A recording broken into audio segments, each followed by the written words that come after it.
Hi everyone, it's Miss Terry and I'm here to talk about this month's selections for students in grades 7 through 8th.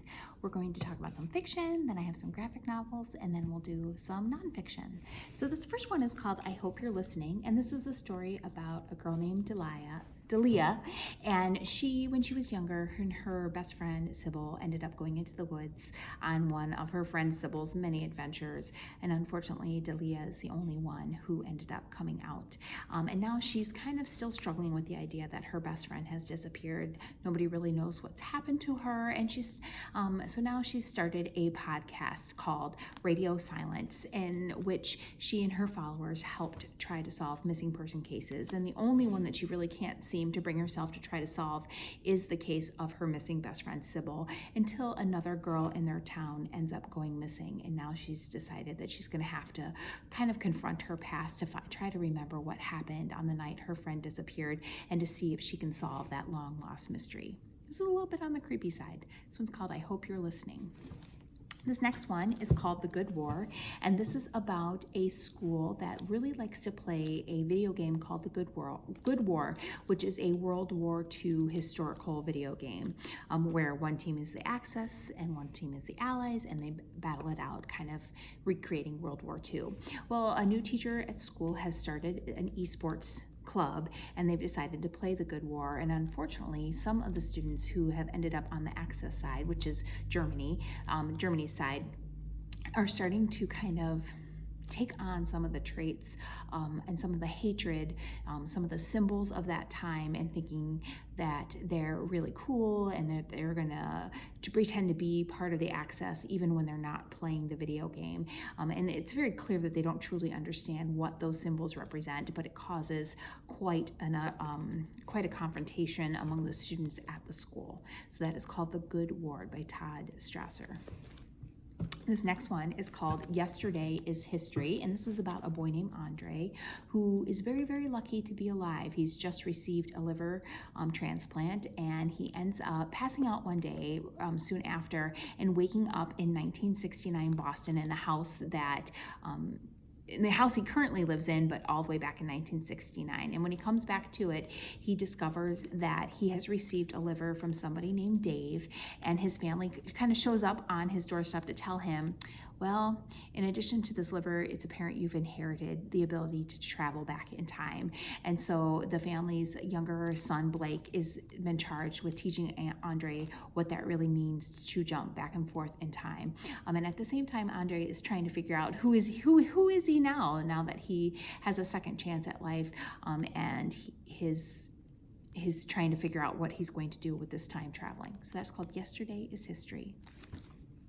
This next one, The Total Eclipse of Nestor Lopez, is about a boy named Nestor, whose dad is in the military, so they move a lot. So usually he's like, I'm gonna move to this new town, I'm just gonna keep my head down, try to stay out of trouble, because he has a secret, and that secret is that he has an ability to talk to animals. And it really hasn't been a problem because he's never really stayed in place that long, but now his dad has been deployed to Afghanistan, and he and his mom go to live with his Cuban grandmother, and there are some animals that start to go missing in the neighborhood, and they believe that a evil witch might be responsible. And when his abuela, or his grandmother, gets accused, Nestor realizes he's going to have to step in order to fix this and make sure that his grandmother stays safe. This next one is called What I Like About Me, and this is about a girl named Maisie, and Maisie is looking forward to kind of spending the summer on the beach. She's with her mom. Her dad has decided not to come along on the trip, and her older sister isn't coming either, which is kind of fine with Maisie because they're not really on speaking terms. And her crush is starting to date her best friend, or at least who she thought she was her best friend, and Maisie's really kind of struggling. So she kind of meets this new group of friends, and at one point she says, I know I'm not beautiful, I'm fat. And one of her new friends says, well, why can't you be both? And this kind of changes the way Maisie sees herself, and she ends up entering the local beauty pageant, something she never thought she would do, something her older, skinny, beautiful sister had won many years ago. And as she's navigating this new world of beauty pageant, she's really starting to look at herself different. And that's What I Like About Me. This next one is kind of a short one, but an action-packed one. This one is called Tornado, and it's about a boy named Cam who's just about to go out with his friends for some burgers before he's supposed to pick up his brother Peter from the bus stop. Well, they end up getting caught in a massive tornado, and they barely make it out alive. And when he finally gets home, his brother Peter is missing, his parents are nowhere to be found, and he realizes that something has happened and he needs to figure out what is going on in the midst of this big storm. This is called Tornado. Paolo Santiago and the River of Tears is about a girl named Paolo who is going to be hanging out with her friends at the Gila River. Emma and Dante are her two friends. And her mom is always like, stay away from the river. There's something dangerous there. Please don't go around there. And Paolo's like, yeah, whatever. It's going to be fine. But then one day, Emma doesn't show up. And her and Dante realize that something has probably happened to her, and they're going to try to figure it out. Now, one of the things that's kind of been said about the river is that there is a La Llorona, or wailing ghost woman, that haunts the rivers. And Paolo realizes that there might be more to what her mom was saying than she realized. And if her and Dante can't figure it out, Emma might be lost forever. Now, this is definitely for fans of Percy Jackson. This is a Rick Riordan Presents. So if you like kind of that supernatural kind of story, you're definitely going to enjoy this one. This next one takes place actually in southeastern Nigeria, so we're kind of traveling all over the globe. And this one is called Ikenja, and this is about a boy named Namandi, whose father was the police detective in his town, and he was trying to rid the town of criminals when he was murdered. Namandi is kind of trying to figure out how to deal with the grief of losing his father. His father comes to him in a vision and gives him this statue called the Akenje that allows Namandi to kind of turn into this giant Hulk-like creature. And he's decided that this is a sign that he should continue his father's work and rid his town of these evil people that are trying to destroy it. So if you like, I think if you like stories like Jumanji, you would probably really enjoy this one. This is called Ikenja. This next one is called The Game, and this is about a girl named Leah. And Leah, she doesn't really feel that she's very good at things. Her brother's kind of like, the favorite of the family, is brilliant, is off at college, but Leah is really good at games. And every year, the junior class plays a game of Assassins, where this kind of secret council gives the juniors these targets that they have to eliminate using water guns. And they kind of keep score. And Leah's like, I'm going to win this year. Well, then, unfortunately, her friends start turning up dead, and she realizes that somebody is turning the game into something that's real, and they're trying to pin the murders on Leah, and now she has to solve the mystery and try to stay alive. It's called The Game. And then this last one is definitely in the horror genre. This one is called The Ash House, and this is about a young boy who gets dropped off at this house, and they name him Solitude because the inhabitants of this house really believe in the niceties and all the good qualities, and they promise Soul, which is Solitude, they nickname him Soul, that they will be able to heal him of the crushing pain that he often gets in his back. Well, the caretaker of this house has been gone for over 3 years, and it's just the kids. And there's definitely a very creepy vibe to these kids as they're trying to figure out how to survive without any adults present whatsoever, and Soul is really kind of shaking things up. This is definitely a good read-alike if you like Miss Peregrine's Home for Peculiar Children, and if you definitely like horror, you probably will enjoy this.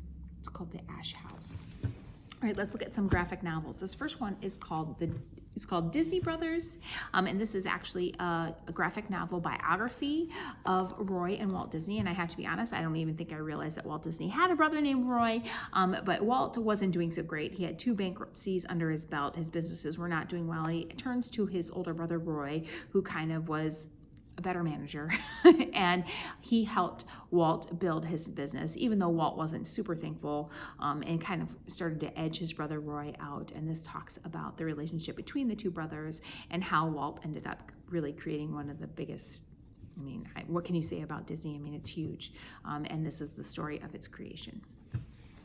This next one is called part of the Young Justice League, and this is about the Nightmare Dimension Gem World is trying to overtake Metropolis, and it's up to Wonder Girl, Robin, and Impulse to kind of stop this from happening, and some of your favorite superheroes end up showing up in this great comic book adventure.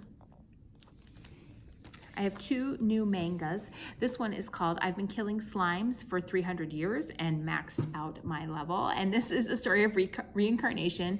Suzu she's kind of been working in the corporate world. She likes to think of herself as a corporate slave. And now she's been reincarnated as kind of a laid back witch. And she really likes this lazy lifestyle. But unfortunately, it turns out her level has been maxed out and she might have to do some work. So she's trying to figure out ways that she can go back to being as lazy as possible. I just love the title of this book. And then this one is called Final Fantasy. Again, another manga. It's read backwards. It's in the Japanese style of comics. And this is about a boy named Shogo. And his favorite game is Final Fantasy. And what he really wants to do is to create his own version of the game with his younger sister, Yuko. When they end up in an accident that throws them out of their world and into the world of Final Fantasy. And they're trying to figure out how to get back.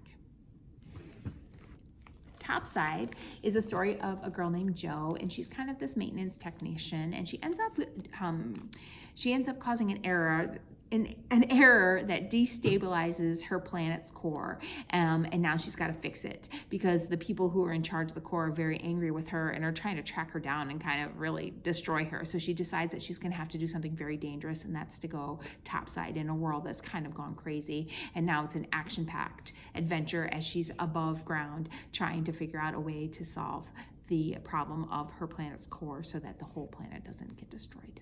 So it's called Topside. Fights is another memoir of a young man named Joel. The author's name is Joel, so it's about his life and what it was like growing up Black in a very chaotic neighborhood where violence really what seemed like that's what you had to do in order to survive. Well, Joel's kind of a sensitive kid, an artist and a writer, and he didn't want to fight. And so this is the story of how he overcame the violence that was in his life. So it's called Fights. And then the last one is a new graphic novel version of an old favorite. This one is Alex Ryder. This is a whole entire series about Alex. This is the first one called Stormbreaker. He's living with his uncle when his uncle, he's told that his uncle's in an accident in his car. But when he finds the car, he discovers it's riddled with bullet holes and he knows that there's something amiss. Well, it turns out that his uncle was a spy and now the government wants Alex to pick up where his uncle left off.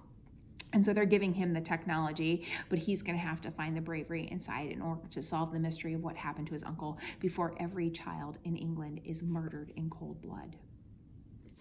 So those are the graphic novels. Let's talk about some of the nonfiction. This first one is called Gary Paulsen, Gone to the Woods. And this is surviving a lost childhood. So this is actually the story of Gary Paulsen's life. And if you're not familiar with Gary Paulsen, he is the author of Hatchet.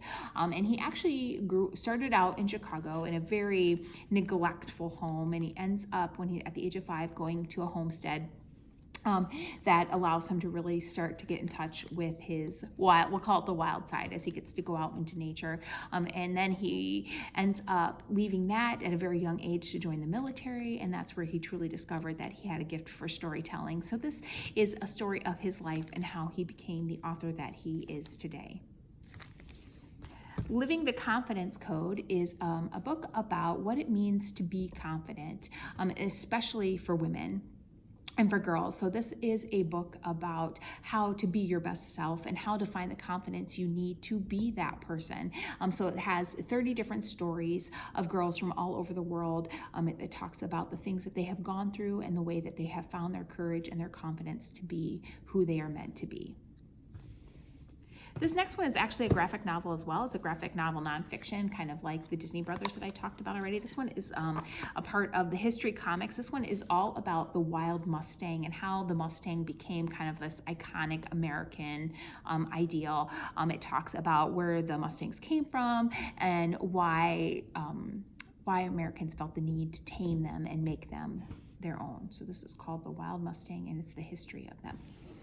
This next one is part of a series called Who's the GOAT? If you're not familiar with what that means, that's the greatest of all time. And this one is looking at soccer stars, Ronaldo versus Messi versus Beckham versus Pele. So out of those 4 soccer players, who really was the greatest of all time? And it kind of compares their stats and talks about what they're good at, and then leads you to the final decision, whether you agree with it or not. This next one is a young reader's version of a book called The Impossible Climb. And this is about a man named Alex Honnold. And he did something that nobody else had ever done before. And he had climbed a 3,000-foot vertical climb with no rope or harness. And it was the El Capitan. He didn't really tell anybody he was going to do it. He just decided, I'm going to go do it. And then when he reached the top, he ended up calling his journalist friend and chronicling the story. So if you really like stories about athletes who have done amazing things, then you will enjoy The Impossible Climb. This next one is a visual dictionary of Star Wars and the Rise of Skywalker. If you're a huge Star Wars fan, especially that movie, this book is going to tell you everything about it that you could possibly want to know. It goes through all the characters, it goes through all the scenery, it goes through all the creatures, all the weaponry, all of the androids, and all of the things involved in the Rise of Skywalker. And then the last one I have for you is called All 13. This is the incredible cave rescue of the Thai boys soccer team. So if you'll remember, there was a team that got stuck, and then this is the story of how they got all 13 members of the soccer team out. Okay. Hope you find something that you enjoy.